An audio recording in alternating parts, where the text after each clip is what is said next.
Hey guys, what's going on? Jeff here from Films at Home, and in today's video let's do a little collection update. I've picked up a few new titles from a couple really cool places. I had a couple pickups for my birthday, which was today, and I have a couple other review copies that did come in. So a few things to run through here in this video. It'll be fairly quick, but some really cool titles and some really interesting titles from some distributors you may not have heard of. So stay tuned for those.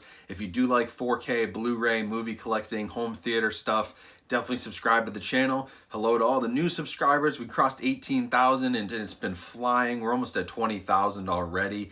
So it's really cool to see all the new people. Thank you to all who have been following since the beginning. And definitely, if you haven't subscribed yet, now is a great time to do it.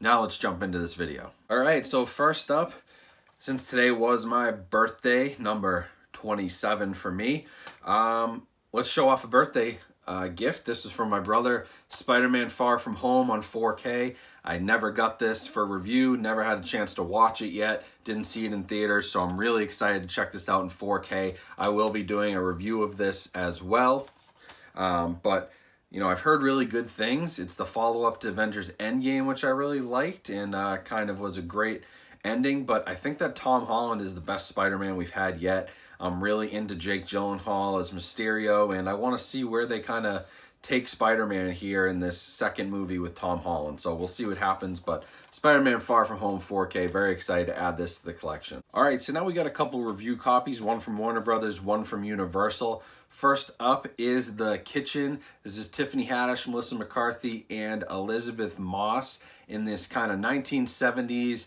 I thought it felt a lot like Ladies, Goodfella, which is probably insulting to the movie, to be honest, because it's not as good as Goodfellas, but it's a little more than that. It's this cool kind of, there's these three housewives in Hell's Kitchen, and all their partners, all their husbands get sent to prison by the FBI, and so they kind of take up a little, you know, revenge and mafia family organization into their own hands, and it's a pretty interesting movie, actually. Tiffany Haddish is, I think, going to be a really good actress. She has a lot more to her than just the comedy. Melissa McCarthy is obviously great in her more serious roles, and Elizabeth Moss does a good job, although I have a hard time separating her from Handmaid's Tale. When I watch movies, I kind of see that same kind of tough character she plays on that show. And the second one is from Universal, and this is Good Boys. As you can see, this is most definitely rated R, so apparently they didn't want kids to buy this. Now, the funny thing is that this wasn't that funny in my opinion. It's kind of goofy, the kids are okay, but it really felt like they were making a Superbad for 13-year-olds and not what it could have been, which is like a really funny movie with kids, but it was, you know, made for adults. There's definitely some adult humor in it, but the humor was really dumbed down. The story kind of goes all over the place. It wasn't, in my opinion, great. You know, there's some good laughs in it. Jacob Tremblay he's decent in this movie, but as a coming-of-age movie, there's a lot better stuff out there. Booksmart's much better. Lady Bird is much better. Everybody Wants Some is much better. Like, there's a lot of better movies, and it's not quite Superbad middle school. It's just not as good as Superbad. Superbad's a much better movie as well. So, you know, some decent laughs. The kids are pretty funny. If you just want to see kids saying gross stuff, that's kind of what this is. It's really not much more than that. That's where I got a few laughs out of it, but the story kind of falls flat in its face. I never got too invested in it. And you know, the fact that they're kind of like, look at this, it's rated R, crazy us. I don't know, it's kind of lame. I didn't like the marketing for it. And I've got one more review copy here from Sony Pictures Classics, which is kind of an offshoot of Sony Home Entertainment, where they focused on more like indie movies. And I hope I'm saying this right, but this is Aquarelle. And basically this movie's just about water, right? It's a whole movie about water, and it kind of follows just the story of water. Literally, it says, like, from Russia's Lake Baikal to Miami to Hurricane Irma to the Angel Falls of Venezuela. It's just a movie about water, but what's really cool is it has an excellent Dolby Atmos track, and it's really nice visually. It's only 1080p Blu-ray. The Dolby Atmos is incredible, especially think about some of the waterfalls and some of the scenes and scenery that they're going to. Dolby Atmos is crazy good here. So it's really funny because it's like a reference quality Blu-ray. It's just probably something you've never heard of, but it covers an interesting topic. Like think of like Planet Earth. It's that same level, maybe not shot to the same level that Planet Earth was, but it's the same kind of concept, but we're just going to focus on water and the way water moves and the way water affects the world and the different scenes with water, waterfalls, lakes, rivers, all kinds of stuff. So I thought it was pretty cool. It's a nice little nature kind of indie film, and it really shows the power of water and why you got to be careful, especially around hurricane season.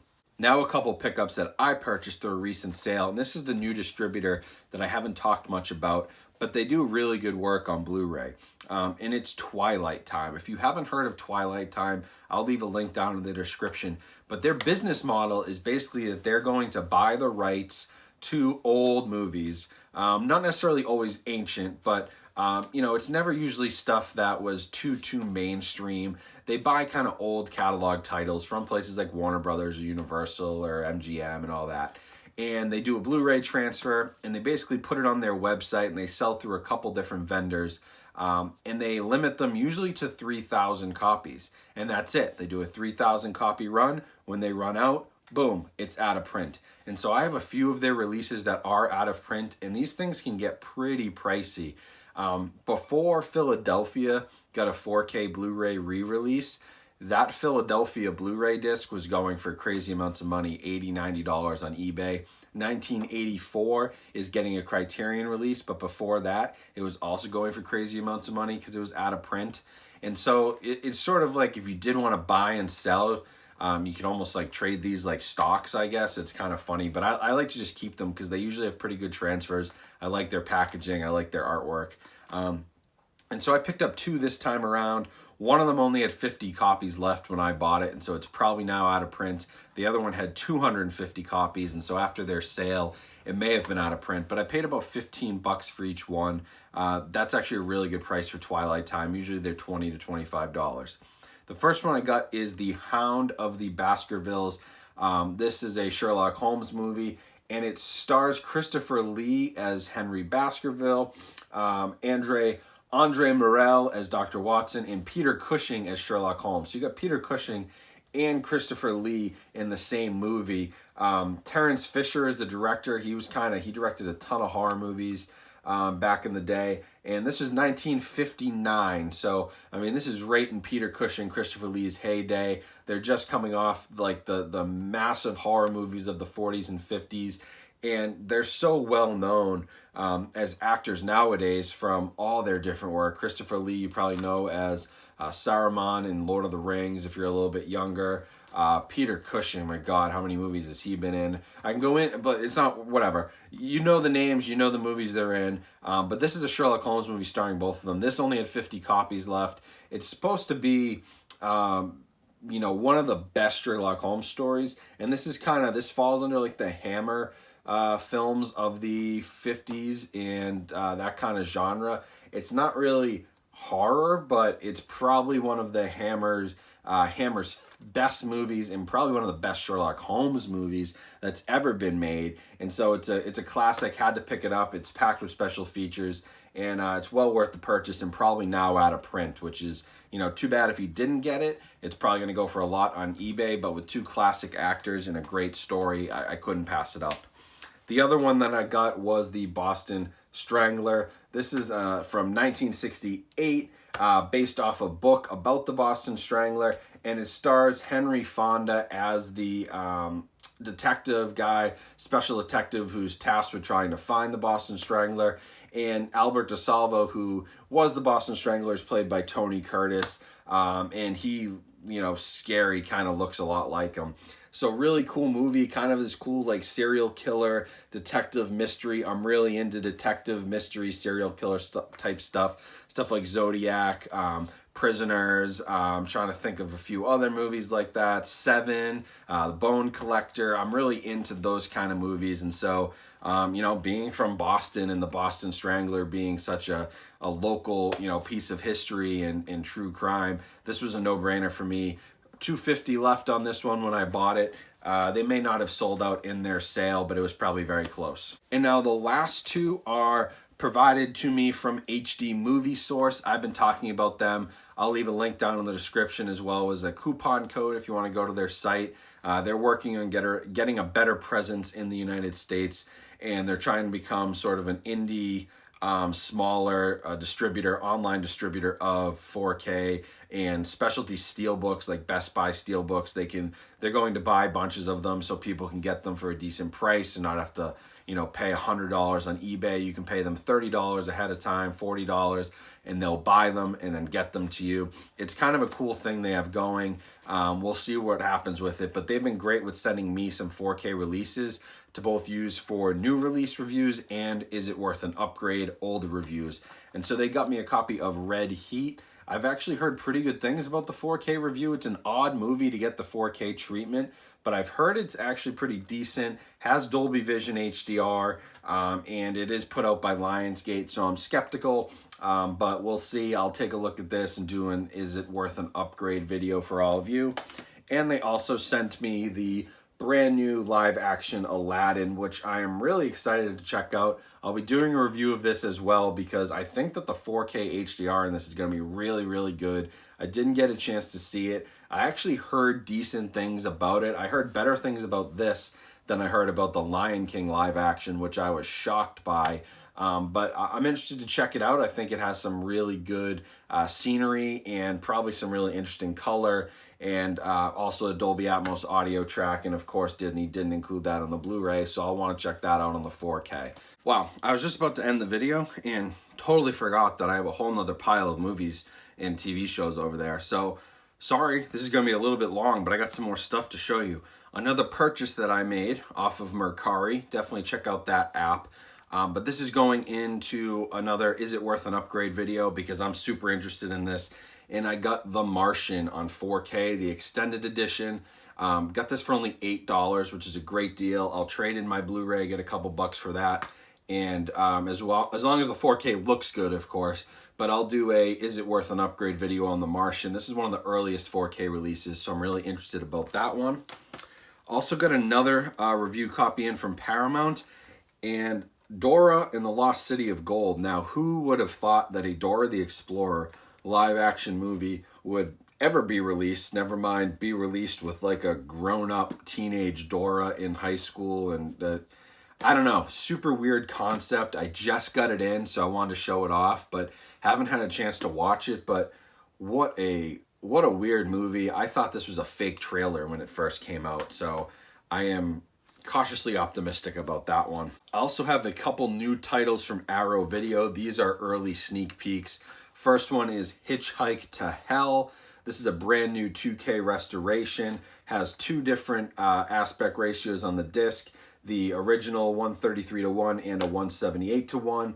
And it's basically focused on the co-ed killer, Ed Kemper. If you've watched the show, oh my God, what's it called? Mindhunter on Netflix, they focus a lot on Ed Kemper in season 1, and he comes back a little bit in season 2. If you're interested in that type of character, this is a little gory. I mean, this is like a gory slasher movie, so they're kind of showing his kills, but it's based on him and his kind of weird upbringing and his problem with women and how he used to pick them up and kind of kill them. And so, you know, a little morbid, but Arrow Video always does such great stuff. Again, awesome disc art and the reversible sleeve here. So super cool. Really like the work they put in, and the book that comes with it also has some neat little essays and things like that. And I think the guy in this movie doesn't look as much like Edmund Kemper as the guy on Mindhunter, but he's pretty damn close. And one more from Arrow Video. I have Flowers in the Attic. This is a hugely famous movie. A Hugely Famous Book sold 40 million copies across this series. And it stars people like Jeb Stewart from The Goonies, Louise Fletcher, One Flew Over the Cuckoo's Nest, Christy Swanson. So really cool. Has a score by Christopher Young, who did Hellraiser. And this has the original lossless 2.0 stereo audio. It's a new high-def restoration of the Blu-ray. And so I was really excited to get this because I've heard really good things. And again, great artwork, great disc art. Everything all around looks really nice. And, you know, if you've read the book, obviously, great movie to have, but it's just more horror. I love Arrow Video. I had to add it to my collection. And I got one more here from Warner Brothers. This is probably one of the biggest things I've ever got in for review.